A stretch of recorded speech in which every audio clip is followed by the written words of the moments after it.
Parce que la réussite en entrepreneuriat est fonction des ressources humaines. Comme je l'ai dit, quand on parle d'une entreprise, on parle de personnes morales. Ça veut dire qu'avant tout, il y a des personnes qui doivent se mettre ensemble pour pouvoir fonder l'entreprise et la développer. Même si on veut automatiser, il faut toujours qu'il y ait des personnes d'abord qui vont donc automatiser et contrôler l'automatisation.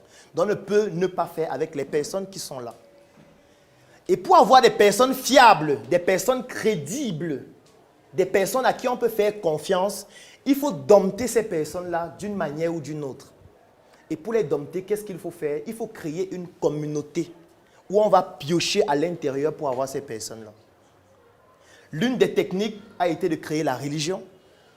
Ça veut dire qu'on a une religion qui est basée sur des dogmes qui poussent les gens à ne pas travestir leurs limites jusqu'à un certain niveau parce que sachant qu'il y a le danger de l'enfer. Et grâce à ces dogmes, on peut facilement les prendre et leur imposer une certaine attitude. Parce qu'en fait, lorsqu'on vous dit que vous ne devez pas voler, vous ne devez pas mentir, ça veut dire que vous êtes un bon employé. C'est ça que ça veut dire. Parce que si tu as un employé qui ne vole pas, qui ne ment pas, c'est parfait. C'est trop bien. Si tu as 1000 comme ça, c'est que l'entreprise va exploser. Tu as 1000 employés qui ne volent pas, qui ne mentent pas, parce qu'ils ont peur d'aller en enfer.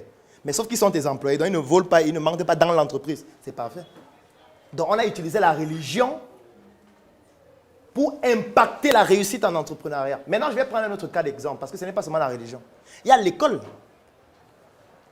Et ça m'a plu tout à l'heure quand j'ai posé la question, qui veut quitter l'école? Tout le monde lève la main, mais tout le monde est tout à l'école. En fait, c'est un chapeau, c'est une sorte de dogme qui est mis sur l'école et qui est entretenu par les contingences externes. Et la première contingence externe, ce sont vos parents qui ont été moulés dans le système et qui savent que ce n'est que ça qui fonctionne. Et vos parents ont une forte influence sur vous. Et quand quelqu'un sort de l'école, qu'est-ce qu'il sait faire? En fait, c'est un bon exécutant, c'est-à-dire un salarié. Donc les industriels ont créé l'école pour avoir une communauté où on pioche les gens qui vont travailler dans nos usines, dans nos industries. Tout simplement. Et ils ont défini les critères qui permettent de les sélectionner avec les notes. On donne une évaluation qui correspond à ce que nous on veut dans notre industrie. On leur pose des questions par rapport aux problèmes qu'on rencontre dans notre industrie. S'ils sont les meilleurs en répondant à ces questions, ça veut dire qu'ils sont aptes pour travailler. Et on les a moulés comme ça pendant 2 ans, 3 ans, 5 ans, 10 ans, 20 ans, 30 ans pour certains. Ça veut dire qu'ils ne sont programmés que pour faire ça. Donc on a une magnifique communauté où on pioche les meilleurs pour venir développer nos entreprises, pour les rendre plus performantes. L'école, c'est une communauté qui a permis de faire ça. Mais ils sont même allés plus loin. Ils ont rendu l'école rentable parce que c'est payant. En fait, vous payez pour devenir un esclave dans 20 ans. C'est magnifique. Parce qu'avant, l'esclavage n'était pas payant. L'esclavage, c'était gratuit. On venait à la maison, on dit, monsieur, on voit que tu as les muscles, tu es fort, tu es robuste. Suis-nous. On te met la chaîne, tu pars que tu vas au champ. Aujourd'hui, c'est toi qui te lèves toi-même. Tu dis que la pension, c'est combien? On dit 50 000, tu payes 50 000. Tu entres, on dit voilà ce qu'il faut étudier. Tu étudies, comme la normale c'est bientôt non. Tu étudies. Tu étudies jusqu'à la tête chauffe. Tu dis non, je dois réussir, mes parents croient en moi. Est-ce que c'est tes parents qui vont te recruter après l'école? Ce n'est pas tes parents. Est-ce que tes parents ont une entreprise? Tes parents ont une usine? Donc quand tu vas finir l'école, tes parents seront fiers de toi, mais c'est une entreprise qui va te recruter. Parce que tu sors de la communauté qui a été créée par ces entrepreneurs-là. Parce qu'on a besoin des personnes qui vont venir huiler l'entreprise. Tout simplement. Je prends une autre forme de communauté. L'ENS. C'est un fait d'actualité. Quand quelqu'un entre à l'ENS, c'est pour finir quoi? Enseignant, n'est-ce pas? Ça veut dire qu'il sera enseignant durant toute sa vie. Donc on a créé une communauté où on recrute les personnes qui vont venir huiler notre système dans l'enseignement. Donc, on les moule pendant la formation pour qu'ils soient aptes à être de bons enseignants. Sauf que le problème qui se pose, c'est que quand ils commencent à être en nombre très important, qu'est-ce que ça entraîne? Ça entraîne une déflation. Ça diminue leur valeur. Et ça fait en sorte qu'on peut les traiter comme on veut. Parce que c'est un peu comme au marché, non? Quand il y a beaucoup de produits sur un marché, qu'est-ce qui se passe? Le produit devient moins cher. Par contre, quand il y a très peu de produits sur le marché, qu'est-ce qui se passe? Il y a la spéculation, le prix augmente. Imaginez-vous maintenant, on a une école qui forme les enseignants chaque année. Mais le nombre d'établissements qu'on crée n'est pas au même rythme des enseignants qu'on forme en termes de croissance. On ne contrôle même pas les établissements qu'on ouvre en fait. Parce qu'aujourd'hui, n'importe qui peut ouvrir un établissement privé, hein. Ce n'est pas compliqué. Et vous recrutez les enseignants, vous leur donnez le salaire que vous voulez. Et comme tout ça n'est pas contrôlé, qu'est-ce qui se passe? Les enseignants sont formés, ils sortent de l'école, ils se retrouvent sur le marché de l'emploi où ils ont deux voies possibles. La voie publique, la voie privée. Avant, la voie publique était ouverte gratuitement. On les affectait juste. Même si après le salaire venait 3 ans après, 5 ans après, 20 ans après. Et même quand ça venait, c'était combien? Pas grand-chose.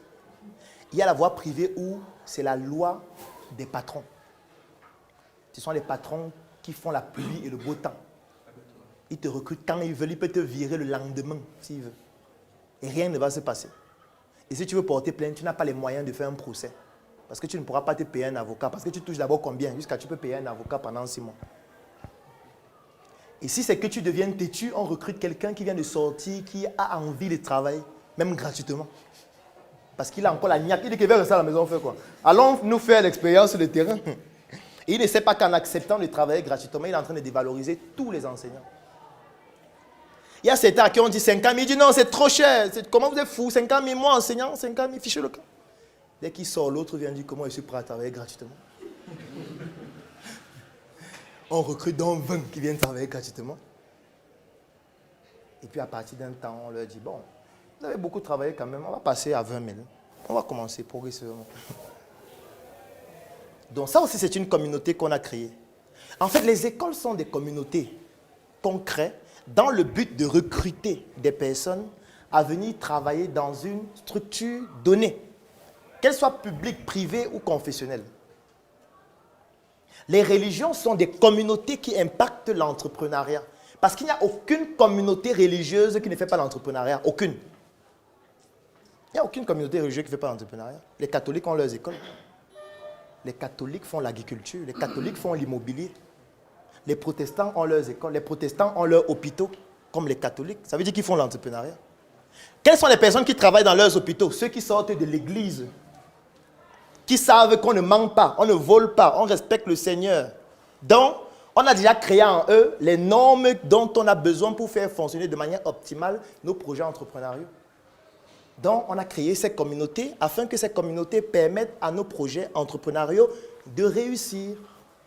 Voilà donc comment on réussit en entrepreneuriat avec l'impact d'une communauté qui peut être religieuse, qui peut être académique, qui peut être spirituelle, qui peut être communautaire, qui peut être ethnique. Parce qu'on peut aussi avoir une communauté ethnique. On se dit, nos projets entrepreneuriaux, c'est seulement les personnes de notre ethnie qui doivent en bénéficier. C'est pour ça que vous voyez certaines entreprises où quand vous voyez le nom de tous ceux qui travaillent, c'est similaire. Ce sont des communautés aussi. Moi maintenant, la question que je vais vous poser est celle de savoir quelle est la communauté sur laquelle vous vous appuyez pour développer et faire réussir vos projets. Et c'est parce qu'il faut se mettre ensemble pour réaliser quelque chose de grand et que tout le monde n'a pas forcément l'aptitude pour le faire que nous avons décidé de créer un groupe qui s'appelle le CNBG, le Claudel Numbissier Business Group. C'est un groupe qui comporte près de 1000 Africains répandus partout à travers le monde aujourd'hui, dans lequel nous partageons notre savoir-faire. Nous faisons un retour d'expérience sur nos activités au quotidien. Nous permettons aux autres Africains de ne pas commettre les mêmes erreurs que nous. Nous partageons nos opportunités. Nous permettons aux autres membres de gagner des marchés ou alors nous offrons la possibilité de pouvoir mettre à la disposition des autres membres nos compétences pour leur permettre de pouvoir résoudre les difficultés dans leurs projets. Nous publions des chroniques au quotidien qui permettent à chacun des membres de pouvoir se mettre à jour, de se documenter, de s'actualiser et de pouvoir comprendre quelles sont les nouvelles opportunités à saisir. Mais surtout, nous mettons sur pied des projets que nous développons ensemble. Parmi ces projets, nous avons la tontine structurelle africaine que nous avons démarrée.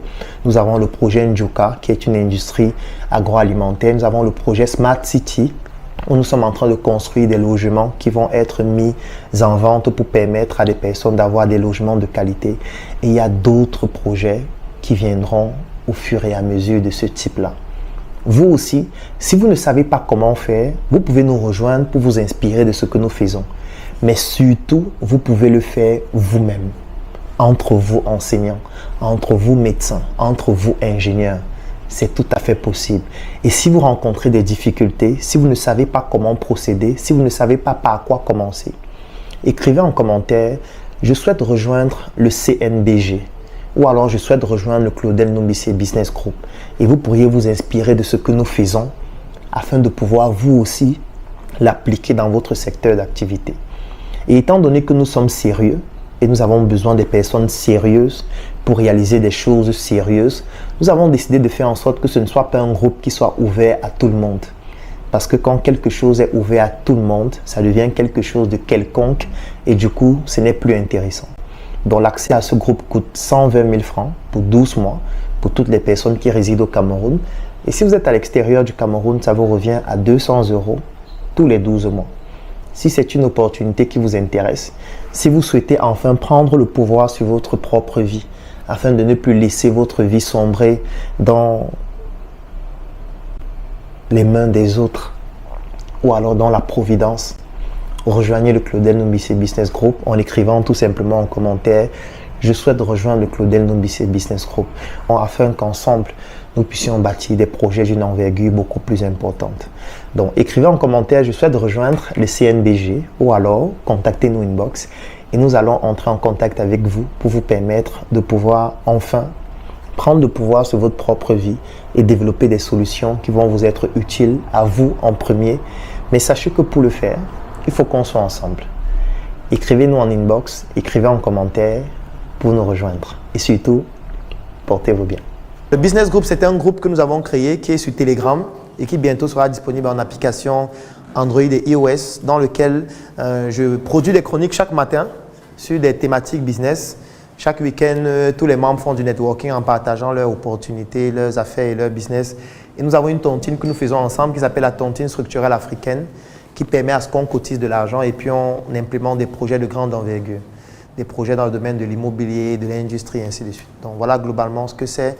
Ça coûte 10 000 francs par mois pour ceux qui veulent y adhérer. Et lorsque vous payez 12 mois, c'est-à-dire 120 000 francs, vous avez la possibilité d'être éligible pour faire la tontine avec les autres membres du groupe. Aujourd'hui, nous sommes à 800, peut-être 850 membres, et je pense ce matin. Donc voilà, globalement, c'est ça. Okay. J'ai vendu mon lit, mon frère. J'ai arrêté de dormir, ma soeur. Et depuis ce jour, je me pose des questions. Je remets tout en question. Je suis né en Afrique de père et mère nucléaire. Eux aussi, ils sont nés de leur père et mère nucléaire. Dans mes veines coule le